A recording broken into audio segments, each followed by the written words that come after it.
बिस्मिल्लाहिर्रहमानिर्रहीम। अस्सलाम वालेकुम। मां या सबा बलोच अॼु जे हिकु नए पास्ट पेपर सां गॾु SPSC जे तरफ़ां जेके पहिरियों पेपर थियो आहे 15/2/2024 उहो असां सॉल्व करे चुका आहियूं। उन खां पोइ 16/2/2024 वारो पेपर बि सॉल्व करे चुका आहियूं। अॼु असांजो इहो थर्ड पेपर आहे जेको 17/2/2024 उनजो पोर्शन जेको सिंधी हिसो आहे असां उनखे हल करण पिया वञूं।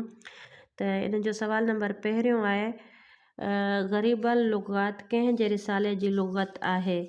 ऑप्शन ए आहे शाह करीम, ऑप्शन बी आहे शाह इनायत रिज़वी, ऑप्शन सी आहे शाह लतीफ़, ऑप्शन डी आहे ख्वाजा मोहम्मद ज़मान। त हिन जो सही ऑप्शन आहे option C Shah Latif.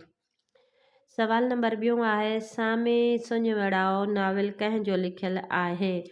Option A आहे आगा सलीम, ऑप्शन बी आहे सिराज, ऑप्शन सी आहे ग़ुलाम नबी मुग़ल, ऑप्शन डी आहे मुराद अली मिर्ज़ा। त हिन जो सही ऑप्शन आहे ऑप्शन डी मुराद अली मिर्ज़ा।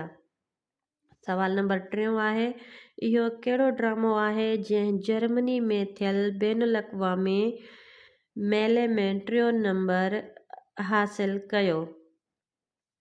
त सवाल नंबर असांजो टियों आहे उहो कहिड़ो ड्रामो आहे जंहिं जर्मनी में थियल बैनुल अक़वामी मेले में टियों नंबर हासिल कयो।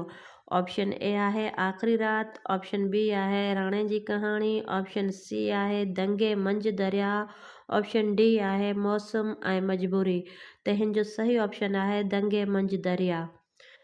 सवाल नंबर चौथों आहे असांजो मेज़ान शेर कहिड़े मौज़ूअ ते लिखियलु किताब आहे। त ऑप्शन ए आहे शाइरी, ऑप्शन बी आहे तहक़ीक़, ऑप्शन सी आहे तनक़ीद, ऑप्शन डी आहे तारीख़। त हिन जो सही ऑप्शन आहे ऑप्शन सी तनक़ीद। मेज़ान शेर जेको आहे उहो किताब तनक़ीद जे मौज़ू ते लिखियलु आहे। सवाल नंबर 5 आहे ख़ाकनि जो किताब जहिड़ा गुल गुलाब जा कंहिं जो लिखियलु आहे। ऑप्शन ए आहे काज़ी ख़ादिम, ऑप्शन बी आहे अब्दुल क़ादिर जुणैजो, ऑप्शन सी आहे ग़ुलाम रब्बानी आगरो, ऑप्शन डी आहे परवीन मूसा मेमण। त जेको ख़ाकनि जो किताब आहे जहिड़ा गुल गुलाब जो इहो ग़ुलाम रब्बानी आगरा जो लिखियलु आहे। त ऑप्शन सी जेको आहे असांजो इहो सही ऑप्शन आहे।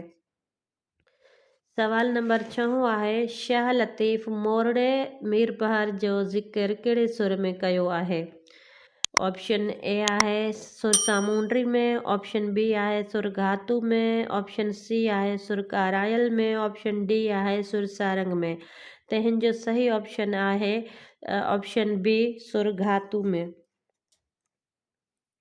उन खां पोइ आहे सवाल नंबर 7 काज़ी कादन कहिड़ी सिंफ में शाइरी कई आहे।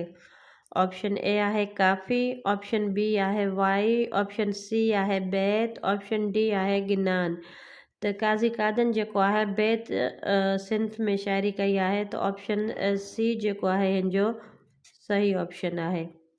सवाल नंबर 8 आहे असांजो मूं वटि हिकु किताब आहे। मूं वटि हिकु किताब आहे जुमिले में लफ़्ज़ वटि छा आहे। मतिलबु लफ़्ज़ जेको वटि हे इस्तेमालु थियलु आहे त इहो हिन में जुमिले में इहो छा आहे ग्रामर जे लिहाज़ खां हर्फ़ जुमिलो ज़र्फ़ हर्फ़ जारी या फ़ेल। त हिन जो सही ऑप्शन आहे ऑप्शन सी हर्फ़ जर। सवाल नंबर असांजो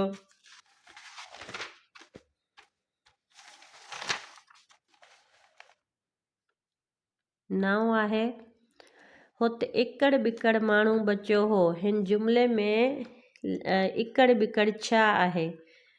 ग्रामर जे लिहाज़ खां लफ़्ज़ इकड़ बिकड़ जुमिले में छा आहे। ऑप्शन ए ज़मीर, ऑप्शन बी सिफ़्त, ऑप्शन सी ज़र्फ़, ऑप्शन डी ज़मीर ख़ालिस।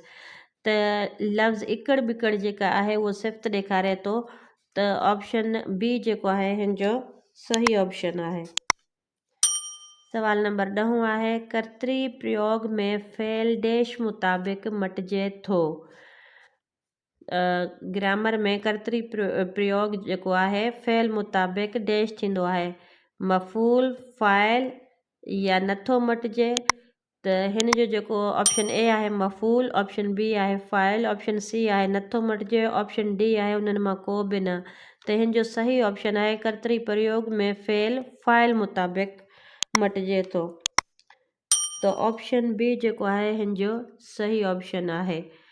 त उमेद आहे त तव्हांखे वीडियो पसंदि आई हुजे ऐं सम्झ बि आई हूंदी।